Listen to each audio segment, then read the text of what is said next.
Hey, Patreons, welcome back to the Spotlight.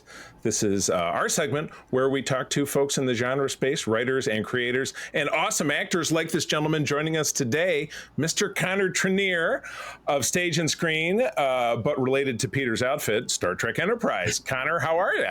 I'm well. I'm well. Thanks for having me, guys. How are you? Oh, we're doing All good. right.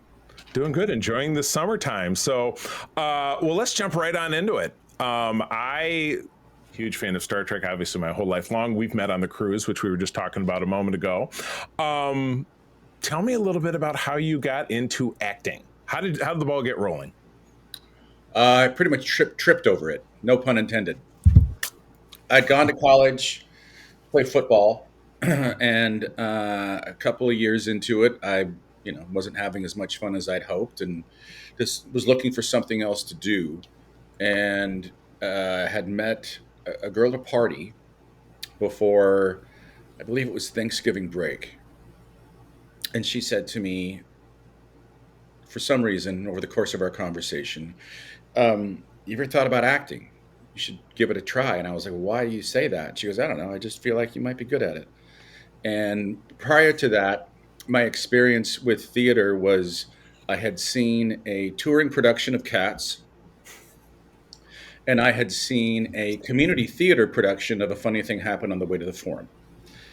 Musicals, and I'm not a musical fan, no offense to those that are, that's just not my cup of tea. It's all good. And anyway, so she said that, and I asked her, I was like, "Are you going to be at the audition?" Because they were doing a student production of Lone Star and Laundry and Bourbon. I don't know if anybody knows those things, but somebody's listening might. They're two one acts. One has all guys, one has all girls. So I go home. My mother had done high school theater, and so we worked on the thing. I didn't have any idea what I was doing. And got back, went to the audition, and I think it's a good lesson for all of the noise and chatter out there about how in which to become an actor and how in which to ply one's craft. I didn't know anything at all, so I was just like, I'm going to listen to what they say and I'm going to respond. That's all I'm going to do. And that seemed to work. And after that night, it sounds a little cheesy, but I went out, and because I was a sophomore and didn't really know what I wanted to do. I was still floundering a little bit, as one does in their first couple of years in college, or I did. I loved college so much it took 5 years. Me too. It was a Yeah, medical for me, but still. mine was not medical. Mine was just not doing my homework. Um, anyway, so I come out of the audition, and I yell up to the universe, and I had decided right then and there that I was going to become an actor. And the funny part about this is that I never saw that girl again. She didn't even go to my school. Just poof, Just, It it was was nudge, and poof. it it was like, was it was like an angel, it was Olivia Newton-John and Xanadu. I've been waiting to make that right? joke. And literally, nobody knew who I was talking about when I described this story. That's so funny. Bizarre, yeah. Oh And my so then gosh. I decided that. So I was blessed to be in a very small program in a small school with an extraordinary man, Dr. William Beckvar, who ran the program. And he also saw something and gave me parts I had no skill to do. And then he kept pushing. He said, I think that you should go get your master's degree, go get proper classical training. So I went and did that. Wow. Yeah. So I was in college for 8 whole years.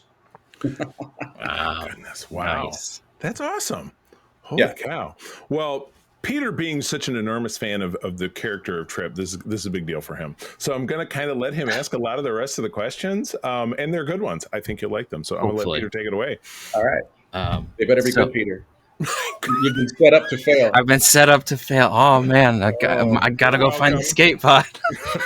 um, so obviously the role that you're perhaps best known for is Commander Trip Tucker from Enterprise.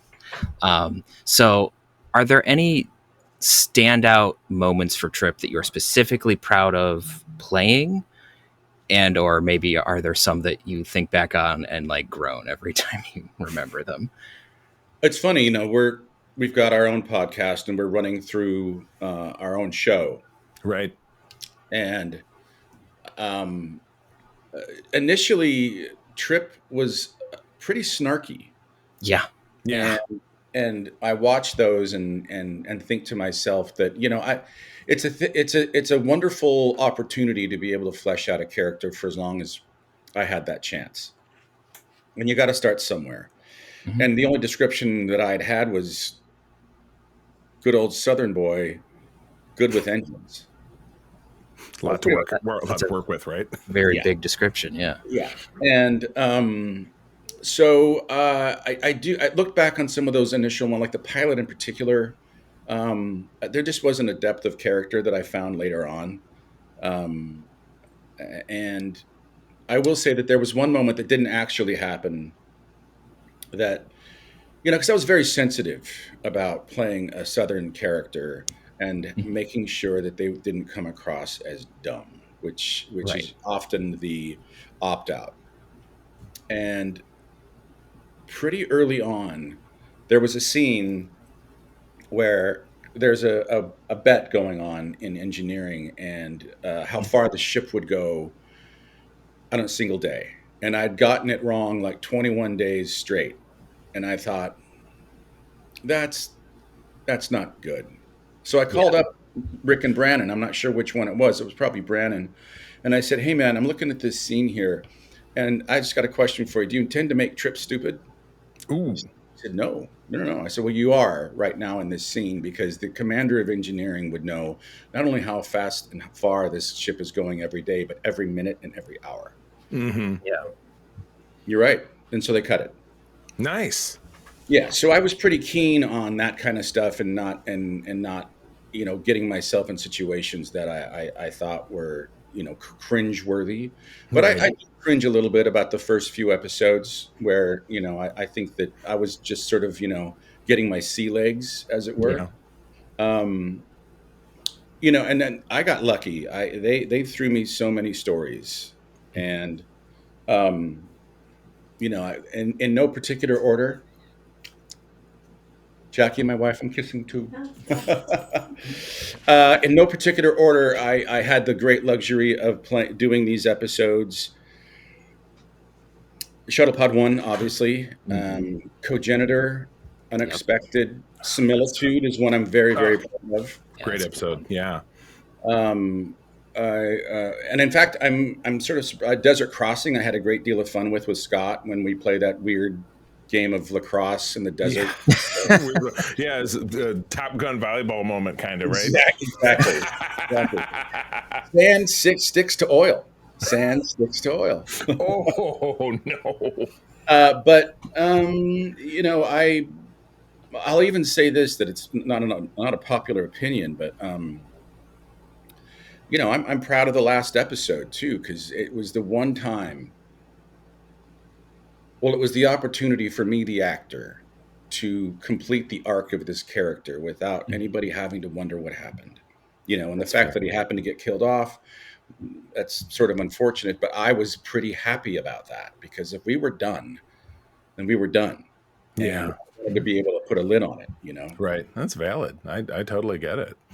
And half the episode's about me. So, True. Yeah. That doesn't hurt. That doesn't hurt. Nice. Good deal. So kind of going back to you talked about how you did a lot. You started doing some stage stuff in the beginning, and then it seems like you've done a bit more of that continuing on. So I was curious if there was anything like a method or a style or a tip or trick that you brought to film land, because I know that they're different. And then maybe when you went back, was there anything that you took from the style and how things are done in film back to the stage? Is there any crossover there? well, they are their apples and oranges. Um, I would say, so here's my technique. It's the Jimmy Cagney technique. It's hit your mark, open your face, and tell the truth. Now, how you decide to get there is your own business. But all of this sturm and drang about, you have to live the life in a dumpster for 2 weeks to know what it's like to be homeless. I don't quite ascribe to that. Um, but for those who do, good on them. I think that the thing about film work is it's more nuanced, and it's more what's closer to your face. It's you don't really, the thing that's different is you don't have to do as much. You have to feel as much, and you have to be engaged as much, but you don't have to reach the end of the last seat of the theater. And Right. that's a technique on its own. But I think that the thing that I got most from film and television, and the amount of time I spent doing that, was just the matter of feeling comfortable in my own skin on stage. Because being on stage, you don't get to yell, cut, I'm sorry, I forgot that line, let's go do it again. You got to carry on. And Right. and um, I think that skill was something that I very much appreciate from doing all of the amount of hours of television, specifically television, I've done. And I think that the other thing that I got to was, look, there's a reason that you are cast in something, and it's because of you. Right. All of a sudden you get a gig and you're gonna put on a top hat and act like a dandy. You got to remember, it's you. It's you that's playing the part. So there's an essence of you that, for whatever reason, at whatever time, they've chosen you to do that. The the ability to have confidence in that is a real powerful thing. Yeah. Awesome. I did a little bit of acting when I was a kid, so I can kind of get the idea of reaching the back of the house. But I did have one Yeah, I mean, moment it's where like you try to have an intimate scene with someone, but you're making sure that they can hear you in the back of the theater. yeah, It's a real challenge. yeah, Yeah. it makes it hard. Yeah, I I remember there remember. was Yeah, I remember my monologue from Good Man Charlie Brown from high school. Okay, I Yeah, don't really remember it, but I remember projecting that. Yeah, our little auditorium in my high school. Yeah. I do. I do wish I could go back and do all of my auditions for when I got to drama school. I wish I could go back and do that one again with what I know now. Yeah. yeah, I know the feeling. yeah. I definitely had one where I was doing I was a sub in for a main character, and I completely flubbed a line in front of the entire audience. It was pretty funny, but I kept Oh, going. terrifying! Look, I was my first. I got my equity card playing Laertes and the player king in Hamlet. Wow. And the player king comes out and has this long monologue. And Laertes is in the beginning and he's in the end, so I could do the player king. And it was, unfortunately, a crowd full of school kids. Oh no! And I went out there, and for whatever reason, that matinee, it didn't happen to me often. It all just went away. I mean, when it goes away, What's you don't going? know your own name. Yeah, And so I just started making sounds. Just and eventually, having done that, somebody had told me that was a key to getting yourself back into something, was just start making noise and don't get petrified and stuck. But man, those kids, they caught on to that really quick, man. Oh my God.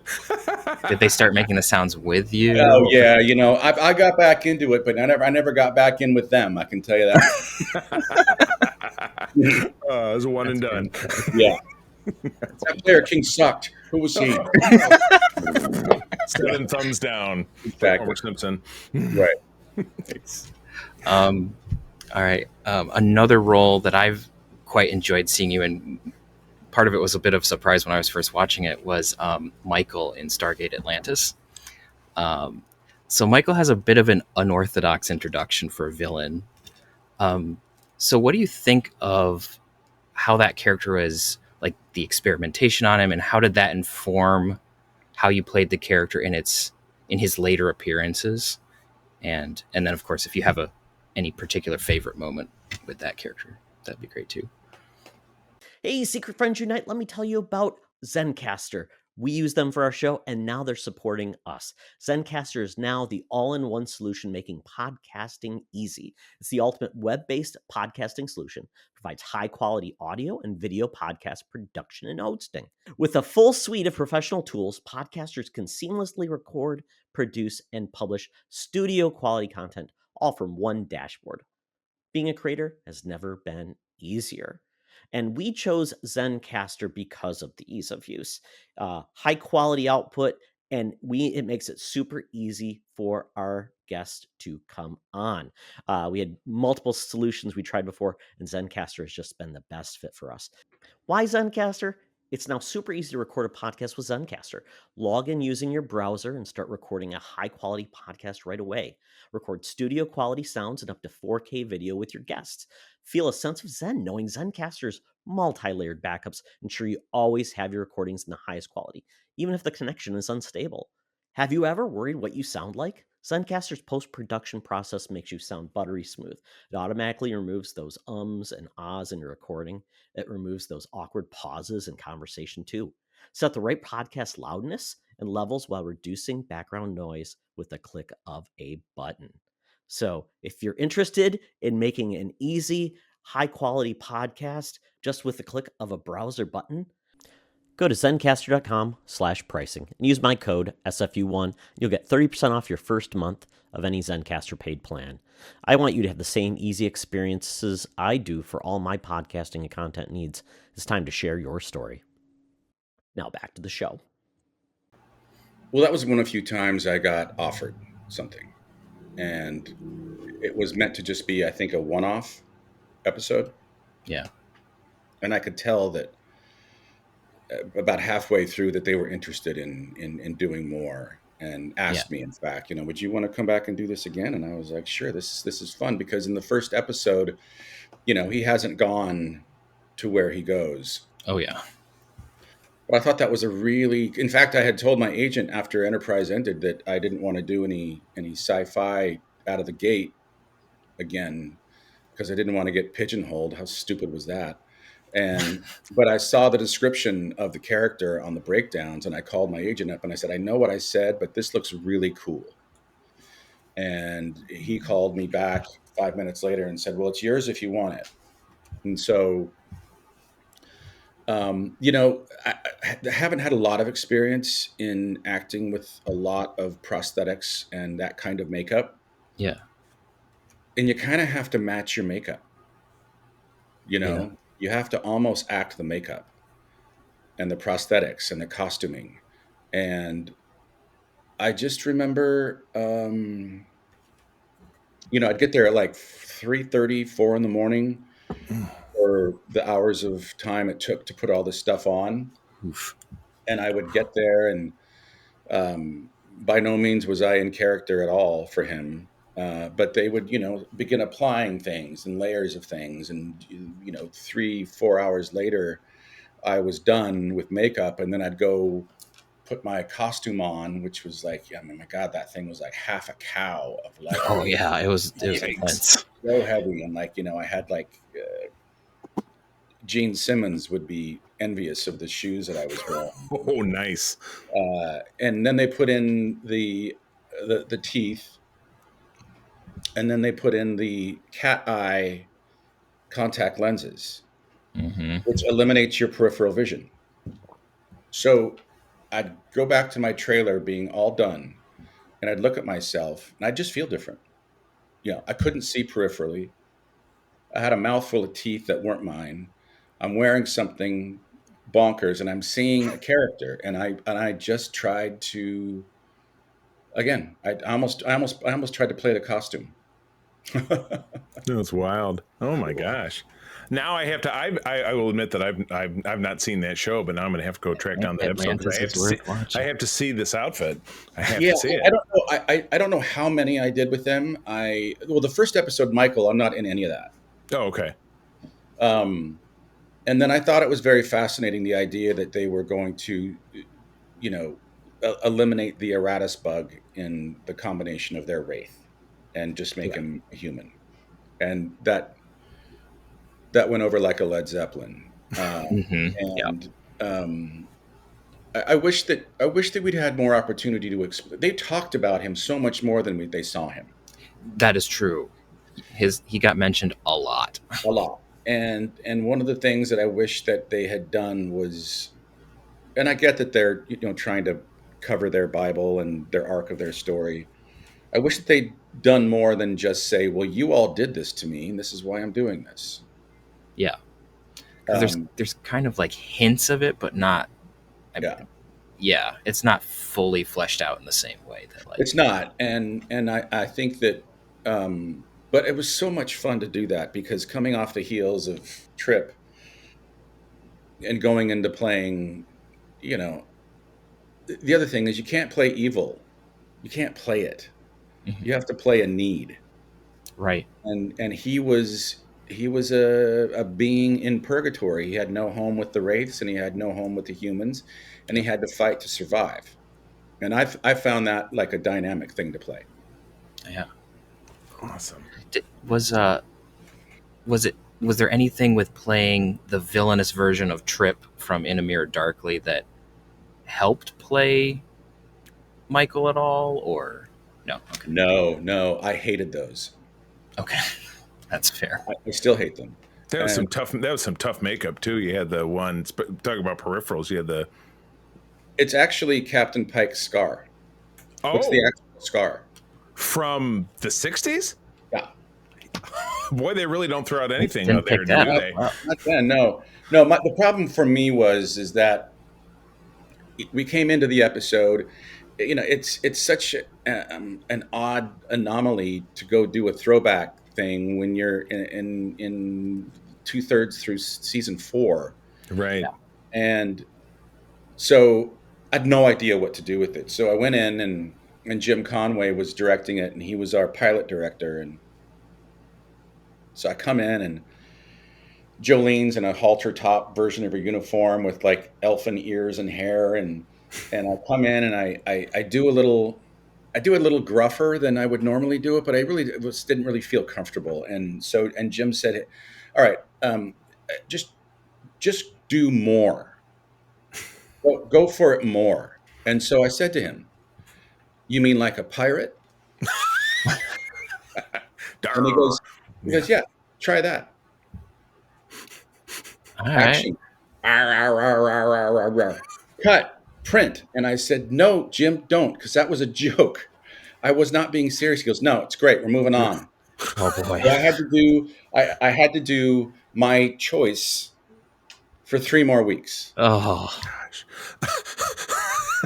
And in the middle of it all, we get canceled. That's right. Oh. I had heard that. I Yeah, think I knew they even pinned it down to the moment when Archer standing up there giving the big speech. Wasn't it that? It was like that day. I read that somewhere. Maybe that's incorrect. I don't know. It could be. Yeah, Maybe. but it was just like, just ouch. Yeah. I mean, I know Peter and I love that two-parter very much, but I totally understand where you're coming from. It does seem like it would be a really like turn around It's not backwards. We're for time to do it. itself. It was the choice that got locked in for me, Yeah, and the fact that we got canceled. So Yeah, I don't have fond memories of it. In fact, That's fair. I don't think Yeah. I've seen it since it aired the first time. no, I don't blame you in the slightest. They Yeah. did triggering. I'm sure in its own way. Yeah. Exactly. Yeah. Peter's got one more, and then we'll start to wrap things up. And holy cow, this has been awesome. So here's a bit of a random one. Have you ever heard? There was a website that rated Enterprise episodes by how much damage, humiliation, etc. Trip took. It's called triphammered.com. Even I didn't know about this one. Have you ever heard of this and its ridiculousn's? Man, you go dark into the web, don't you? No.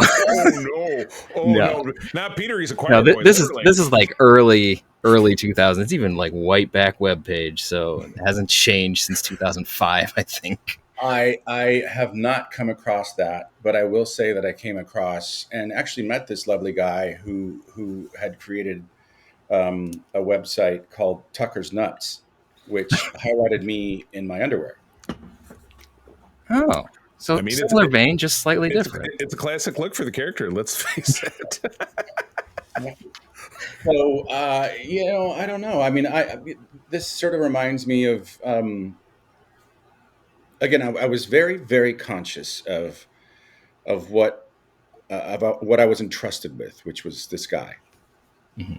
And I remember at one point saying to Brannon that, look, he does these things and never has to pay for it. Yeah. He puts his foot in his mouth, and it's always sort of like we wrap it up at the end of the episode. I think it'd be interesting to see what happened to Trip if he caused something that was going to have a lasting effect not only on him but on the event On itself. everybody. Yeah. Right. And I think that's how Cogenitor came about. Right. God, great episode. Yeah, you're absolutely right. Yeah. So that was important to me, that the messes he got himself into, that he was going to be responsible for. And again, that's part of the seasoning of a character. If you have the luxury of playing him as much as I did, and being conscious of who that character is, and really being the caretaker of him. Yeah. Yeah.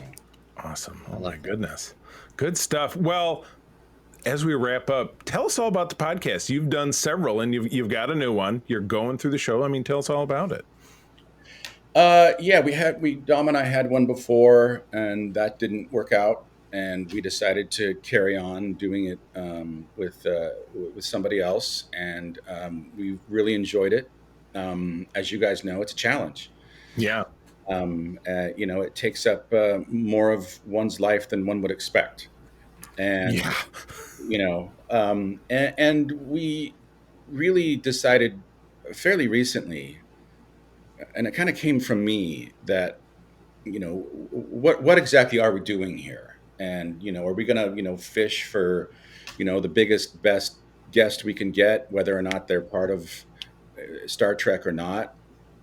And I said, what I'd really like to do is I'd like to just do our show and have that be an addendum to what because nobody else has done that. At least none of the actors have done Not that. really. No. Yeah. Yeah. And be able to sort of marry the two things of talking about the show, and specifically people who were in the episode. So we've had what now, 2 seasons? We're coming into our third, or is it one and then two? I don't remember. But this season is the beginning of doing this sort of quasi watch party idea, but trying to find, if we can, people who were in it, or who directed it, or Mm-hmm. who wrote it. And we've gotten several of them. They've been very happy to do the show. And also, I think there's also value in just the two of us talking about a particular episode. Yeah. Even if we don't have a guest. And I really enjoy that format. I mean, what we tried to do for the longest time, which was do it in a studio. Mhm. Now, without any real proper backing, you're going to be underwater on that all the time. Yeah. And we were. I mean, nobody's out here doing this to get rich. I mean, if Spotify wants to buy us, or you guys, Yay. or that, We're open for the same thing. where is that? Yeah. Right. Where's that money? It's sailing away. Right. Yeah. So we realized that it was unsustainable for us to do stuff in a studio. We could do it every now and then if we got somebody amazing, which we're starting. This is the end of last season, but we're starting with Tim Allen, but we Oh, had him in wow. the studio. Nice. I They were- saw that on socials. Yeah. yeah. They had the anniversary of Oh, really? Am I not going to think of the movie now? Galaxy Quest. Thank you, Galaxy Quest. I almost didn't want to say it because I didn't want to be like, I was going to say that, damn it. That damn movie. But so we do start in the studio, but then after a couple episodes, we're now doing we're doing right now. And I got to tell you, it's as effective as being in a studio. Yeah, I mean, when I worked in radio, I was on air several times. I mean, I was a sales guy and was friends with the jock, so I'd be on air sometimes. That's great, but I mean, that was 15 years ago. Nowadays, it's easy enough to do this, and you can get to kind of get the As long same as you thing got done. good bandwidth, you're good. Yeah. Yeah, exactly. And I also think there's something.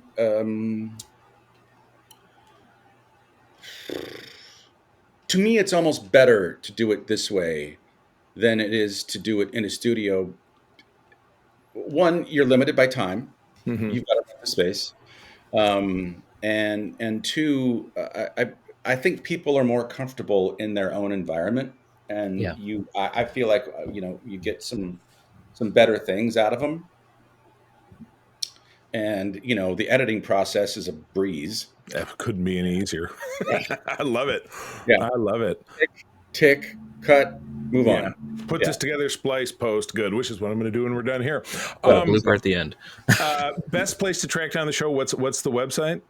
We are the Decon Chamber. We are on all the platforms that do podcasts. We air our shows on Sundays.